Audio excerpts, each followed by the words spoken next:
Everybody fifth semester my dear students. Already ನಿಮಗೆ ಇವಾಗಲೇ ಸಿಲೆಬಸ್ಸನ್ನು ಕಳಿಸಿದ್ದಾಗಿದೆ. ಈಗ ಫಸ್ಟ್ ಚಾಪ್ಟರ್ ಭಾರತೀಯ ಸಮಾಜದ ಪರಿಚಯ, ಇಂಟ್ರೊಡಕ್ಷನ್ ಫಸ್ಟ್ ಚಾಪ್ಟರ್ ನೋಡೋಣ. ಆ ಫಸ್ಟ್ ಚಾಪ್ಟರ್ದಲ್ಲಿ ನಾವೇನಿದೆ, ಈ ಅದರ ಒಂದು ಪೀಠಿಕೆ ಯಾವ ರೀತಿಯಾಗಿದೆ, ಭಾರತೀಯ ಸಮಾಜದಲ್ಲಿ ಅದರ ಇತಿಹಾಸವನ್ನು ನೋಡ್ತಾ ಹೋದಾಗ ಬಹು ದೀರ್ಘವಾದದ್ದು ಹಾಗೂ ಅದರ ಸಂಸ್ಕೃತಿ ಪರಂಪರೆ ಅವಿಚ್ಛಿನ್ನವಾದದ್ದು. ಭಾರತೀಯ ಸಮಾಜ ಬಹಳ ಪ್ರಾಚೀನ ಹಾಗೂ ಸಂಕೀರ್ಣವಾದದ್ದು. ಭಾರತೀಯ ನಾಗರಿಕತೆಯು ಅತ್ಯಂತ ಸಮೃದ್ಧ ಹಾಗೂ ವೈವಿಧ್ಯಮಯವಾಗಿ ನಮಗೇನೈತಿ ಕಾಣ್ತಾ ಹೋಗ್ತದೆ. ಈ ಭಾರತೀಯ ಸಮಾಜ ಅನ್ನುವಂಥದ್ದು ಅದಕ್ಕೆ ತನ್ನದೇ ಆದಂಥ ಒಂದು ಇತಿಹಾಸ ಇದೆ. ಭಾರತ ತನ್ನ ಒಂದು ಇತಿಹಾಸವನ್ನು ಅವಿಚ್ಛಿನ್ನವಾಗಿ ಮತ್ತು ವೈವಿಧ್ಯತೆಯ ಪೂರ್ಣವಾಗಿ ಒಳಗೊಂಡಿರುವಂಥದ್ದು ಅಂತೇಳಿ ಹೇಳ್ತಾ ಹೋಗ್ಬೋದು. ಈ ನಾಗರಿಕತೆ ಕನಿಷ್ಠ ಸುಮಾರು 5,000 ವರ್ಷಗಳ ಸುದೀರ್ಘ ಇತಿಹಾಸವನ್ನು ಹೊಂದಿದೆ. ನಮ್ಮ ಭಾರತೀಯ ಸಮಾಜದ ನಾಗರಿಕತೆ ಏನೈತ್ರಿ, ಸುಮಾರು 5,000 ಒಂದು ಸುದೀರ್ಘವಾದಂಥ ಒಂದು ಇತಿಹಾಸವನ್ನು ಹೊಂದಿದೆ ಅಂತ ಹೇಳ್ತಾ ಹೋಗ್ತಾರೆ. ತನ್ನ ಭೌಗೋಳಿಕ ಪ್ರದೇಶ ಹಾಗೂ ಜನಸಂಖ್ಯಾ ಗಾತ್ರದ ದೃಷ್ಟಿಯಿಂದ ಇಂದಿಗೂ ಅನುಕ್ರಮವಾಗಿ ವಿಶ್ವದ 7ನೇ ಹಾಗೂ 2ನೇ ಸ್ಥಾನ ಹೊಂದಿರುವಂಥ ಭಾರತಕ್ಕೆ ಜಾಗತಿಕ ನೆಲೆಯಲ್ಲಿ ತನ್ನದೇ ಆದಂಥ ಒಂದು ಸ್ಥಾನಮಾನಗಳು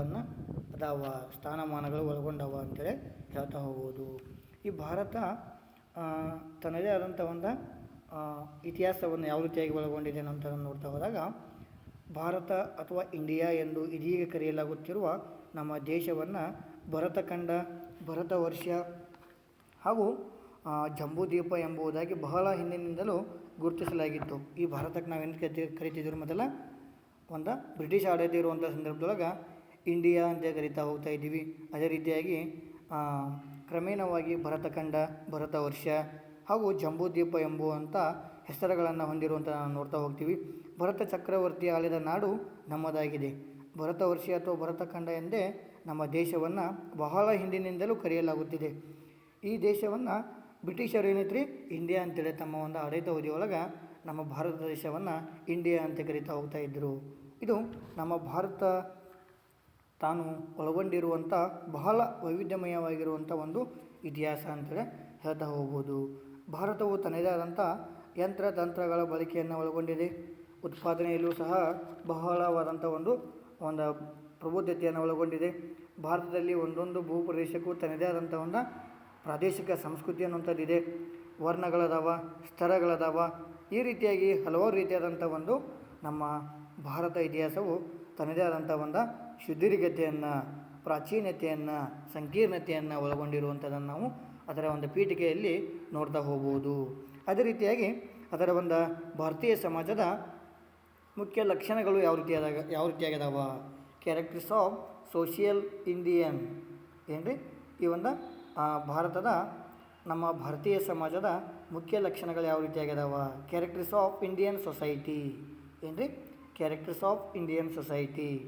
ಅದರ ಒಂದು ಕ್ಯಾರೆಕ್ಟರ್ಸ್ಗಳನ್ನು ನೋಡ್ತಾ ಹೋದಾಗ, ಅದಕ್ಕಿಂತ ಪೂರ್ವದಲ್ಲಿ ಎಸ್.ಸಿ. ಡುಬೆ ಅನ್ನುವಂಥವ್ರು ಏನೈತ್ರಿ ಪ್ರಸ್ತಾಪಿಸಿರುವಂಥ ಆಧುನಿಕ ಗಾಳಿ ದಾಳಿಗಳಿಗೆ ಸಿಲುಕುವುದಕ್ಕೂ ಮೊದಲು ತನ್ನದೇ ಆದಂಥ ಹಿಂದೂ ಸಮಾಜ, ಈ ಒಂದು ಭಾರತೀಯ ಸಮಾಜ ಏನೈತ್ರಿ ತನ್ನದೇ ಆದಂಥ ಒಂದು ಕ್ಯಾರೆಕ್ಟರ್ಸ್ಗಳನ್ನು, ಲಕ್ಷಣಗಳನ್ನು ಒಳಗೊಂಡವ ಅಂತೇಳಿ ಹೇಳ್ತಾ ಹೋಗ್ತಾರೆ.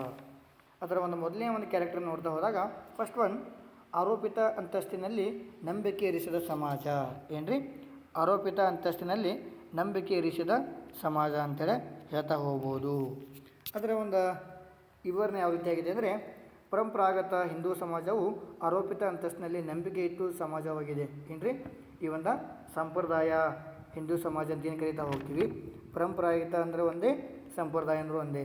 ಈ ಒಂದು ಸಂಪ್ರದಾಯ ನಮ್ಮ ಹಿಂದೂ ಸಮಾಜವು ಆರೋಪಿತ ಅಂತಸ್ತಿನಲ್ಲಿ ನಂಬಿಕೆ ಇಟ್ಟಿರುವಂಥ ಸಮಾಜ ನಾವು ನೋಡ್ತಾ ಹೋಗ್ತೀವಿ. ಸರಳ ಮಾತುಗಳಲ್ಲಿ ಹೇಳುವುದಾದರೆ, ಇಲ್ಲಿ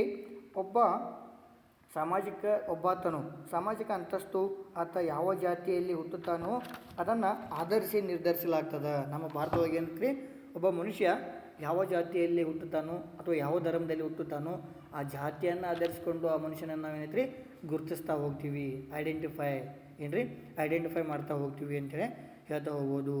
ನಮ್ಮ ಭಾರತ ದೇಶದ ಒಂದು ವ್ಯವಸ್ಥೆನೇ ಹೀಗೆ ಇದೆ. ಯಾಕಂದರೆ ನಮ್ಮ ಭಾರತ ದೇಶದಲ್ಲಿ ಪ್ರತಿಯೊಬ್ಬ ವ್ಯಕ್ತಿಯೂ ಸಹ ಏನೈತ್ರಿ ತನ್ನದೇ ಆದಂಥ ಜಾತಿ, ತನ್ನದೇ ಆದಂಥ ಧರ್ಮ, ತನ್ನದೇ ಆದಂಥ ಸಂಸ್ಕೃತಿಯನ್ನು ಒಳಗೊಂಡಿರ್ತಾನೆ ಅಂತೇಳಿ ಹೇಳ್ತಾ ಹೋಗ್ಬೋದು. ಅದೇ ರೀತಿಯಾಗಿ ನಮ್ಮ ಭಾರತೀಯ ಸಮಾಜದ ಲಕ್ಷಣಗಳಲ್ಲಿ ಆರೋಪಿತ ಅಂತಸ್ತಿನಲ್ಲಿ ನಂಬಿಕೆ ಇರಿಸಿದಂಥ ನಮ್ಮ ಸಮಾಜ ಅತಿ ಮುಖ್ಯವಾಗಿ ನಾವು ನೋಡ್ತಾ ಹೋಗ್ತೀವಿ ಅಂತೇಳಿ ಹೇಳ್ಬೋದು. ಅದೇ ರೀತಿಯಾಗಿ ನೆಕ್ಸ್ಟ್ ಒನ್ ಹಿಂದೂ ಸಮಾಜವು ಶ್ರೇಣಿ ವ್ಯವಸ್ಥೆಯಿಂದ ಕೂಡಿದ್ದಾಗಿದೆ. ಏನ್ರಿ, ಹಿಂದೂ ಸಮಾಜವು ಶ್ರೇಣಿ ವ್ಯವಸ್ಥೆಯಿಂದ ಕೂಡಿದ್ದಾಗಿದೆ ಅಂತೇಳಿ ನೋಡ್ತಾ ಹೋಗ್ಬೋದು. ಲಂಬವಾಗಿ ಜೋಡಿಸಿದಂಥ ಈ ಒಂದು ಶ್ರೇಣಿ ವ್ಯವಸ್ಥೆ ಪದರುಗಳಿಂದ ಹಿಂದೂ ಸಮಾಜದಲ್ಲಿ ವರ್ಣಗಳೆಂಬ 4 ಸಾಮಾಜಿಕ ವಿಂಗಡಣೆಗಳನ್ನು ಒಳಗೊಂಡವ. ಏನ್ರಿ, ನಮ್ಮ ಹಿಂದೂ ಸಮಾಜ ಯಾವ ರೀತಿಯಾಗಿದೆಯಪ್ಪ ಅಂದ್ರೆ 4 ವರ್ಣಗಳನ್ನು ಒಳಗೊಂಡಿರುವಂಥದ್ದು. ಅವು ಯಾವಪ್ಪ ಗೊತ್ತಿರ್ಬೋದು ನಿಮಗೆ, ಬ್ರಾಹ್ಮಣ, ಕ್ಷತ್ರಿಯ, ವೈಶ್ಯ, ಶೂದ್ರಂತ 4 ವರ್ಣಗಳನ್ನು ಒಳಗೊಂಡಿರುವಂಥವು ಶ್ರೇಣಿ ವ್ಯವಸ್ಥೆಯಿಂದ ಕೂಡಿತಾ ಹೋಗ್ತಾರ. ಅದಕ್ಕೆ ಅರ್ಥಾತ್ ವರ್ಣವು ಹಲವಾರು ಜಾತಿಗಳನ್ನು ಒಳಗೊಂಡಿದ್ದು ಈ ಜಾತಿಗಳು ತಮ್ಮದೇ ಆದಂಥ ಶ್ರೇಣಿ ವ್ಯವಸ್ಥೆಯನ್ನು ಹೊಂದಿರ್ತಾವ ಅಂತ ಹೇಳ್ತಾ ಹೋಗ್ಬೋದು. ಜಾತಿ ಒಂದರ ಸಾಮಾಜಿಕ ಅಂತಸ್ತು ಎಂಬುದು ಶ್ರೇಣಿಯಲ್ಲಿ ಅದರ ನಿಶ್ಚಿತ ಸ್ಥಾನಮಾನಗಳನ್ನು ಗುರುತಿಸ್ತಾ ಹೋಗ್ತಾವ.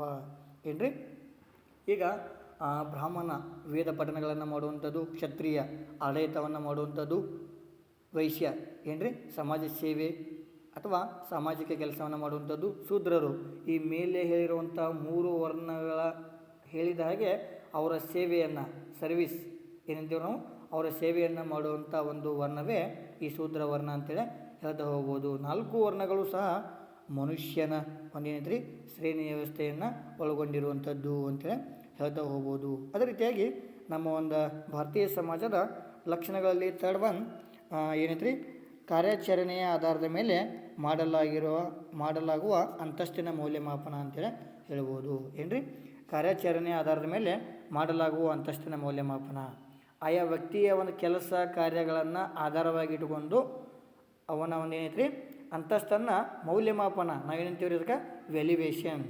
ಈಗ ನೀವು ಯಾವ ರೀತಿಯಾಗಿ ಬರೆದಿರ್ತೀರಿ ಎಕ್ಸಾಮ್ ಒಳಗೆ, ಅದನ್ನು ನಿಮ್ಮ ಒಂದು ಏನೈತ್ರಿ ನಾವು ಮೌಲ್ಯಮಾಪನ ಯಾವ ರೀತಿಯಾಗಿ ಮಾಡ್ತೀವಿ, ವ್ಯಾಲ್ಯುವೇಷನ್ ಯಾವ ರೀತಿಯಾಗಿ ಮಾಡ್ತೀವಿ, ಅದೇ ರೀತಿಯಾಗಿ ಮನುಷ್ಯನ ಕರ್ಮಾಚರಣೆಗಳನ್ನು, ಅವನು ಮಾಡಿರುವಂಥ ಕಾರ್ಯಗಳನ್ನು, ಅವನು ಮಾಡಿರುವಂಥ ಒಳ್ಳೆಯ ಆಚಾರ ವಿಚಾರಗಳನ್ನು